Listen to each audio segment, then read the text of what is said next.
Halo teman-teman podcast Uang Bicara semuanya, menavigasi kamu supaya tetap cuan. Ketemu lagi bareng saya Alin Wiratmaja. Saya hari ini gak sendiri karena udah bareng dengan konten kreator X Esta Ibrahim @jellypasta ya, silakan. Halo semuanya. Iya, kalau yang belum follow di X gitu. Ya, ternyata gemes-gemes banget, emang kontennya pantesan dia cuan ya. Jadi kita mau kenalan dulu. Kalau buat mereka yang belum kenal Mas Esta, maksudnya selama ini kenalnya di X gitu ya sebagai Jellypasta, tapi sebenarnya Mas Esta ini aslinya gimana Mas, backgroundnya kayak gitu? Kalau aku backgroundnya sebenarnya nggak ada hubungannya dengan satwa. Jadi sebenarnya memang menulis tentang satwa ini dari 2017 gitu kan. Main lama loh. Tapi backgroundnya di IT. Di IT, cuman karena memang banyak yang tertarik dengan fakta-fakta tentang hewan, jadi aku suka nulis tentang hewan-hewan gitu. Nah, makin kemarin kan makin ramai tuh yang tertarik gitu kan. Jadi mulai tidak bekerja sendiri di balik akun gitu, jadi ada tim gitu. Ada berapa orang sekarang ke timnya? Ada 3 orang kami. 3 orang. Penulis buku juga berarti ya? Nulis buku juga. Dari kecintaan pada satwa atau hewan sampai jadi cuan-cuan nih, kayak gimana sih journey-nya? Sebenarnya kalau misalnya awal mulanya itu karena memang dari kecil kan suka dibeliin buku ensiklopedia gitu sama orang tua.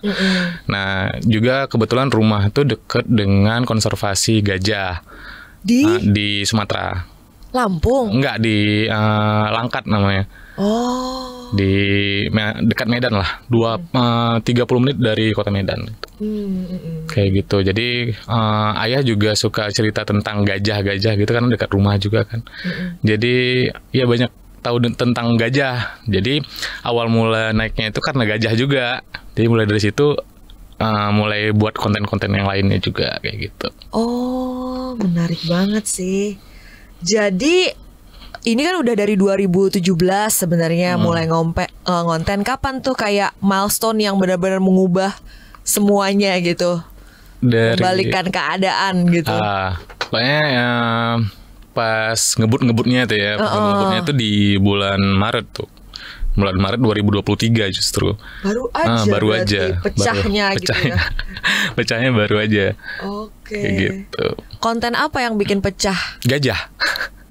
Apanya gajah nih? Jadi ada tahun berapa ya? Tahun 2015 apa 2016 tuh ada anak gajah. Jadi dia suka nyuri tebu nih di kebun di Thailand kalau nggak salah. Jadi satu waktu petani itu mulai curiga, nih siapa nih yang nyuri tebu gitu kan. Jadi pada ngejaga malam nih kayak ronda gitu. Nah, ketahuan ternyata dia nih yang nyuri tebu gitu kan. Tapi karena ketahuan, jadi dia sembunyinya di tiang gitu. Jadi nggak menutup seluruh badannya. Yang besar itu ya. Nah, dulu tuh ayah pernah bilang kalau misalnya gajah tuh termasuk hewan yang nggak bisa ngelihat ukuran tubuhnya. Jadi dia tuh ngerasa gajah-gajah yang lain lah yang ukurannya besar, tapi dia tuh ukurannya kecil gitu. Oh, dia nggak bisa berkaca pada diri sendiri. Itu sebenarnya kayak nasihat gitu ya. Cuman setelah dilihat dari struktur anatominya, memang struktur tulang dari gajah itu dia nggak bisa ngelihat ke belakang. Ditambah lagi kan telinganya besar, dia nggak tahu nih ukuran tubuhnya sebesar itu. Gitu. Jadi banyak yang tertarik di situ, pecahnya tuh sampai berapa ya? 8 juta view kalau nggak salah. Jadi canda-candaan gitu dong ya? Iya, benar. Jadi sebenarnya kalau dalam konten ini kita nggak pernah tahu ya konten mana nih yang bakalan mengubah nasib kita gitu ya. Dan gak dapet. Benar. Ya kayak gitu. Mulai dari situ, jadi aku udah awalnya bikin sendiri kan, tapi mulai kemarin kayak kerepotan gitu, makanya hire teman-teman yang lain. Gimana caranya meng-hire orang yang spesifik bisa menerjemahkan apa yang kamu mau? Karena kan misalnya kayak Esta menjadi Esta sekarang dengan background tadi besar di mana, ada ketertarikan soal hewan segala macam, untuk nemu orang yang sefrekuensi dan punya knowledge sama dalamnya kan it's not easy juga kan. Ya ini temanya juga spesifik, bukan sesuatu yang kayak bisa di benar. Kalau misalnya dari tim sih mereka tuh kayak bikin resume-nya doang sih, kayak apa ya, kayak kesimpulan. Misalnya mau bahas tentang jerapah gitu. Nah, mereka tuh nyari semua bahannya. Biasanya ada 3 halaman. Habis itu dari 3 halaman itu nanti aku rangkum dengan bahasaku sendiri. Jadi aku ambil poin-poin yang menarik yang sekiranya orang mudah nangkep gitu. Jadi nggak semuanya. Nah, untuk bahan-bahan nyari ide untuk kontennya itu kayak gimana? Nah, itu dibantu dari platform lain juga kadang. Tapi kan karena kami itu suka nyari tentang hewan. Jadi platform-platform lain itu kayak algoritmanya juga mendukung konten ini gitu. Misalnya kami ke TikTok gitu, itu nanti bakalan munculnya hewan-hewan. Jadi misalnya ada video yang menarik gitu, nanti kami tinggal cari fakta-fakta tentang si hewan yang lucu ini gitu. Jadi lihat apa yang lagi trending terkait dengan satwa-satwa, kemudian dikulik lebih dalam lagi benar, gitu ya. Benar. Oh, menarik banget sih. Jadi, nah kalau beberapa akun yang aku tahu dan aku follow gitu kan spesifik ya. Iya. Misalnya anjing jenis ini dan anjing namanya ini itu aja semuanya. Iya, Kucing benar. jenis ini itu aja. Kalau ini memang multi satwa berarti. Iya benar. Justru kami malah nggak pernah ngebahas kucing dan anjing sesering itu. Malah cukup jarang lah. Paling cuma 1-2 kali. Karena memang konsepnya kami nggak mengajak orang untuk memelihara satwa sebenarnya. Jadi kayak kalau misalnya kita sayang sama satwa, ya udah biarin mereka di alam kayak gitu. If you love them, let them free gitu ya. Ada cerita menarik nggak misalnya di balik cerita hewan tertentu yang itu tuh kayak beda lah dibanding konten-konten yang selama ini dibikin, itu kayak effortnya lebih ini, atau misalnya penerimaan publik tuh gimana, pecah banget atau gimana selain yang tadi pertama viral? Ya ada juga yang ngebahas tentang krill yang baru-baru ini sih, ada sekitar 2 bulan yang lalu itu bahas tentang krill. Krill itu kayak udang kecil makanan dari paus. Gak tahu loh saya. Pokoknya dia kayak udang rebon gitu. Nah itu tuh satu harinya paus tuh harus makan sekitar 6 ton sampai 7 ton krill gitu. Wah, gitu, sebanyak itu kan. Sebanyak Iya, itu. sebanyak itu. Cuman si krill ini ada namanya krill paradoks. Nah, kalau misalnya pausnya mati, krillnya itu justru juga mati. Kan beda ya dengan konsep yang lain itu, kalau misalnya si pemangsanya mati, justru kan yang dimangsa itu overpopulasi kan. Kayak dia nggak ada lagi yang mangsa jadi banyak gitu. Nah, justru si krill ini kalau misalnya nggak ada paus, dia juga ikut mati. Kenapa? Karena si krill ini makanannya pupnya si paus. Oh my kayak gitu. god. Jadi memang relationship-nya kayak gitu kan. Love hate relationship gitu ya. Jadi harus tetap saling ada gitu. Oh, berarti yang komen-komen gitu tipikal-tipikalnya bisa aja yang kayak nggak nyambung-nyambung kayak aku gini ya. Benar. Nah, itu tuh makin kemari kan paus juga makin berkurang populasinya gitu kan. Nah, si krillnya juga mulai berkurang. Terus si krill ini juga makannya kan fitoplankton. Fitoplankton itu kan dihasilkan dari kotorannya si paus gitu. Nah, faktanya adalah hutan yang ada di seluruh dunia ini nggak cukup besar untuk menghasilkan oksigen. Justru yang menghasilkan oksigen itu fitoplankton. Gitu. Jadi kalau misalnya pausnya nggak ada, ya oksigen di dunia juga berkurang. Tuh kita nggak banyak tahu tuh. Iya, gitu. jadi gitu siklusnya sebenarnya udah dibuat segitunya sistemnya gitu. Oleh Tuhan yang Maha Esa, luar biasa ya. Berarti kita sebenarnya kalau kita mau pelestarian lingkungan, kita bicara soal alam kayak gitu ada banyak yang kita missed out juga berarti ya. Benar. Bahwa itu jawabannya nggak selalu di hutan gitu, bisa di lautan. Oke. Kayak gitu. Nah, jadi awalnya dapat cuan dari X gimana? Kok kamu sebagai kreator mau men-sharingkan ini cuan ini? Biasanya orang diem-diem aja cuan. Sebenarnya kalau misalnya cuan dari sosial media itu kan ada banyak keran ya, kalau misalnya aku bilangnya keran gitu. Yang pertama dari endorsement, habis itu dari AdSense, sama dari produk yang kita tawarkan gitu kan. Kalau misalnya dari X sih, kalau misalnya monetasnya itu udah bisa, udah kayak YouTube juga. Cuman memang nggak sebesar YouTube, dan aku nggak terlalu berekspektasi dan berharap dari situ sebenarnya gitu. Bukan dari AdSense. Bukan. Jadi lebih banyak struktur revenue percuanannya dari segmen yang mana nih kalau kayak laporan keuangannya? Justru dari endorse sama ini sih, sama produk. Yang endorse produk apa tuh? Boleh tahu nggak biasanya? Beragam sih, beragam. Cuman yang paling unik itu justru aku masuk juga skincare masuk aku. Gimana caranya coba? Nah itu aku tuh penasaran aja pengen tahu kayak kan produknya beragam, tadi ada skincare, mungkin ada produk keuangan gitu. Coba gimana caranya tetap you stay true to yourself tapi juga tetap bisa sampein key message produk nih, gimana nih? Justru itu aku nggak ngerti ya. Kenapa brand dari skincare ini bisa masuk gitu? Mungkin karena sebelumnya aku mau bilang kalau misalnya Asta Ibrahim ini sebenarnya bukan nama asliku gitu. Apa nama aslinya? Rahasia. Jadi aku pengen ngebentuk si Asta ini sebenarnya anonim awalnya. Jadi aku nggak pengen terlihat di depan publik gitu kan. Jadi setelah di atas 50.000 follower itu orang-orang banyak yang penasaran ya Asta ini siapa sampai orang-orang tuh nge-search gitu kan, tapi nggak ketemu gitu. Jadi karena mereka penasaran, aku iseng posting wajah gitu kan. Dulu tuh masih gondrong. Jadi orang mulai dari situ endorse dari skincare masuk tuh gitu. Mungkin karena orang penasaran kali ya, penasaran sama wajah. Jadi engagementnya bagus. Jadi produk brand itu ngelihat engagement sebenarnya. Kayak gitu. Oke. Wow, menarik. Terus setelah menampilkan diri ke publik gimana? Ada perbedaannya nggak? Banyak. Justru mungkin ini juga trik untuk orang-orang yang mau jadi konten kreator gitu. Jangan terlalu berpusat ke niche yang kita bawa pertama, tapi juga jangan terlalu ngelupain niche kita gitu. Misalnya kayak aku bahas tentang satwa gitu. Tapi sekali nggak apa-apa untuk muncul ke permukaan untuk bahas personal gitu, tapi jangan yang terlalu dalam juga gitu kan. Nah justru banyak endorse itu datang karena kita nunjukin kalau misalnya kita tuh orang gitu, kita tuh manusia, bukan admin atau grup gitu. Kayak gitu sih.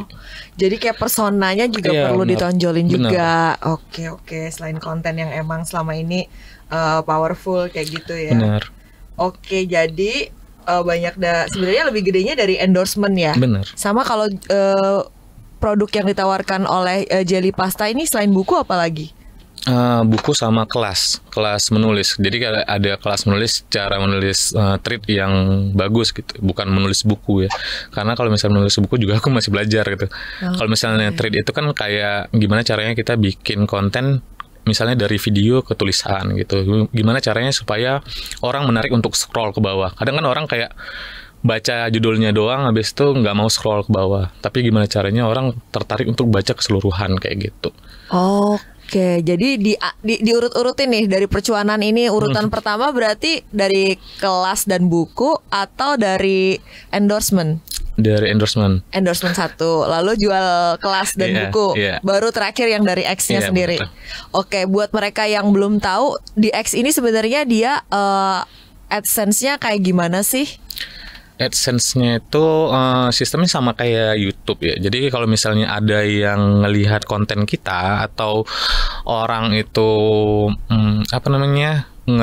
mengunjungi profil kita, itu dihitung jadi jadi pemasukan kita kayak gitu. Misalnya kita ke profil seseorang dan kita ngelihat ada iklan di situ, itu masuk ke orang tersebut uangnya gitu. Oke. Kalau sekarang kamu udah full time di sini? 50-50.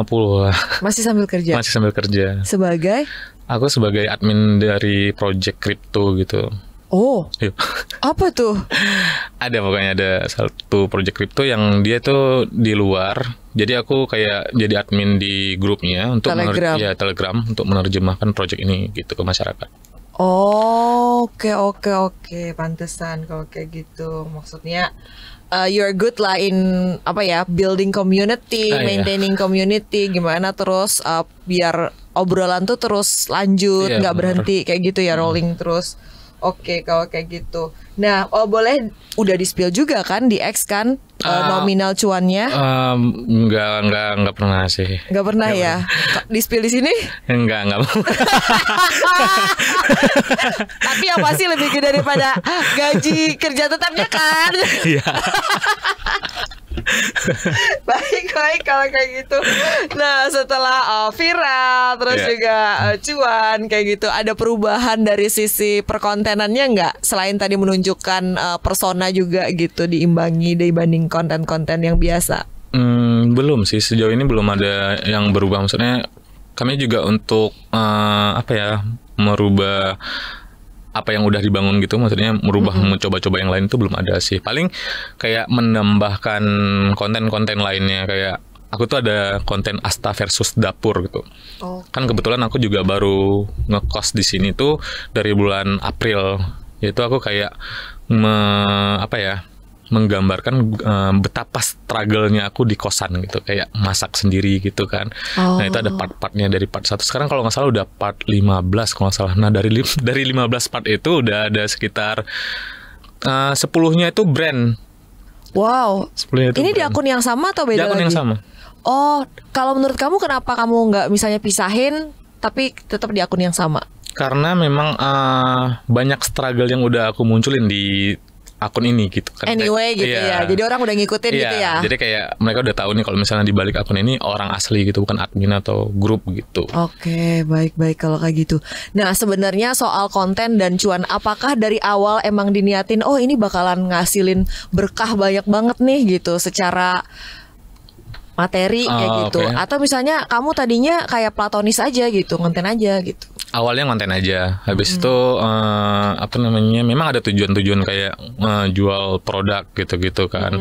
Tapi untuk yang produk satwa ini memang awalnya ya mengalir aja gitu. Jadi kami bahas tentang treat satwa gitu kan. Terus ternyata follower ini banyak ibu-ibu yang baru menikah gitu, baru punya anak gitu kan. Mereka tuh minta dibuatkan nih treatnya ke bahasa anak-anak. Jadi karena kemarin itu kami belum seyakin itu untuk bikin buku, jadi kami buat e-booknya dulu nih. Buat e-booknya untuk ngetes pasar dulu kan, sebanyak apa sih orang yang tertarik ngebaca ini gitu.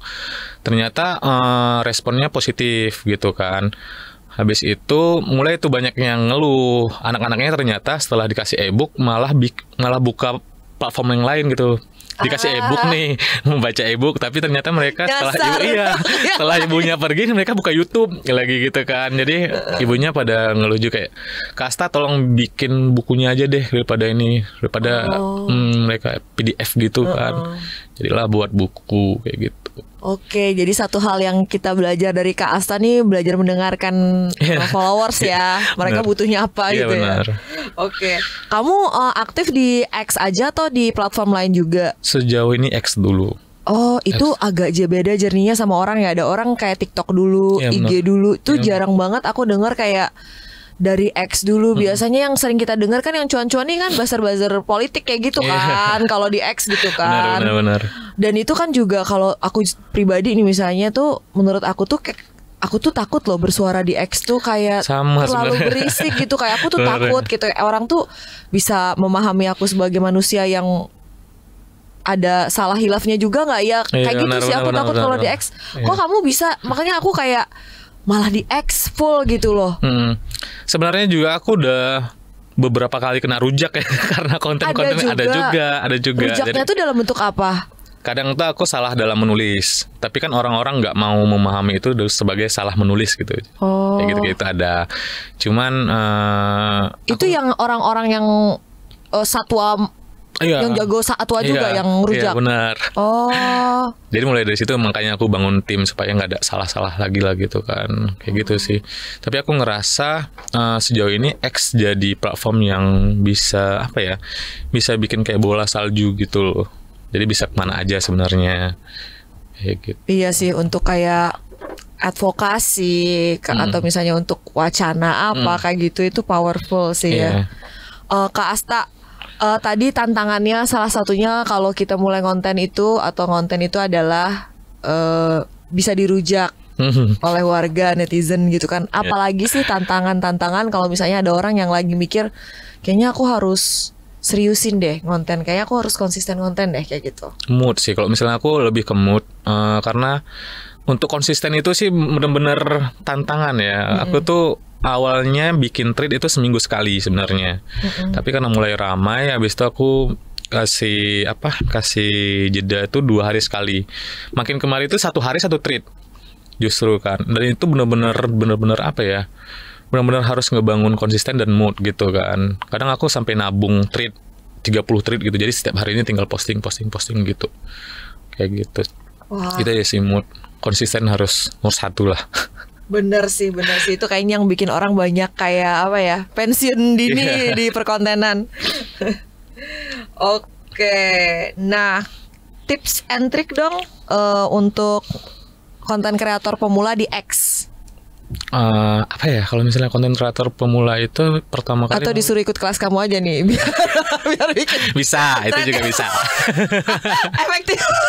Tapi di spill dulu dong dikit. Kalau misalnya di X itu pertama kali ya, kalau misalnya dari dulu tuh aku pasti belajar jam posting. Itu nggak tahu ya efektif atau tidak gitu, tapi aku ngerasa jam posting itu perlu. Kalau misalnya baru-baru muncul di satu platform, jam posting itu perlu. Kecuali kalau misalnya kita udah memang rame yang follow, itu jam posting nggak terlalu ngaruh. Karena aku kalau misalnya sekarang tuh posting misalnya jam 2 malam gitu ya, itu bisa engagementnya bisa di atas 1 juta kadang kayak gitu kan. Jadi udah nggak terlalu ngaruh. Tapi kalau misalnya untuk di awal, jam posting tuh ngaruh. Jadi kayak prime time-nya itu kita harus tahu kayak gitu. Itu sih kalau misalnya dari aku. Habis itu cara penulisan juga.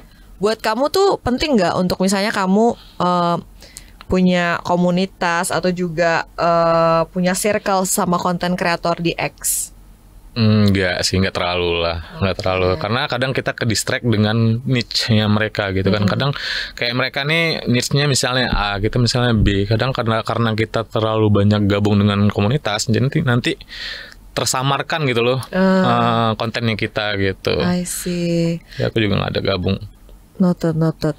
Mas Asta Ibrahim, kasih closing statement dong buat kita semua nih. Apa ya? Aku rasa kalau misalnya mau jadi content creator di mana aja itu lebih baik berfokus ke apa yang kita bagi gitu. Lebih baik kita bagi yang baik-baik, yang berguna untuk orang, yang sekiranya bermanfaat walaupun itu nggak rame gitu. Karena semua konten itu sebenarnya bakalan viral pada waktunya. Ya kan, mungkin nggak sekarang, tapi mungkin tahun depan atau 2 tahun lagi itu bakalan viral karena banyak konten-kontenku yang kayak gitu. Jadi jangan sampai nanti ketika viral kita tuh bukan pribadi yang dulu gitu. Mungkin kita dulu tuh berontak bla bla bla gitu ya. Tapi setelah viral justru kita udah jadi pribadi yang bijak gitu. Jadi lebih baik kita bagi yang bermanfaat supaya nanti ketika di masa mendatang kita nggak terganggu dengan viral yang ini gitu. Dan itu selalu bermanfaat untuk orang. Jadi selalu ingat jejak digital ya, mulai dari awal belum punya nama kayak gitu ya. Benar. Oke, bermanfaat sekali Kak. Tipsnya makasih banyak ya Kak Asta Ibrahim.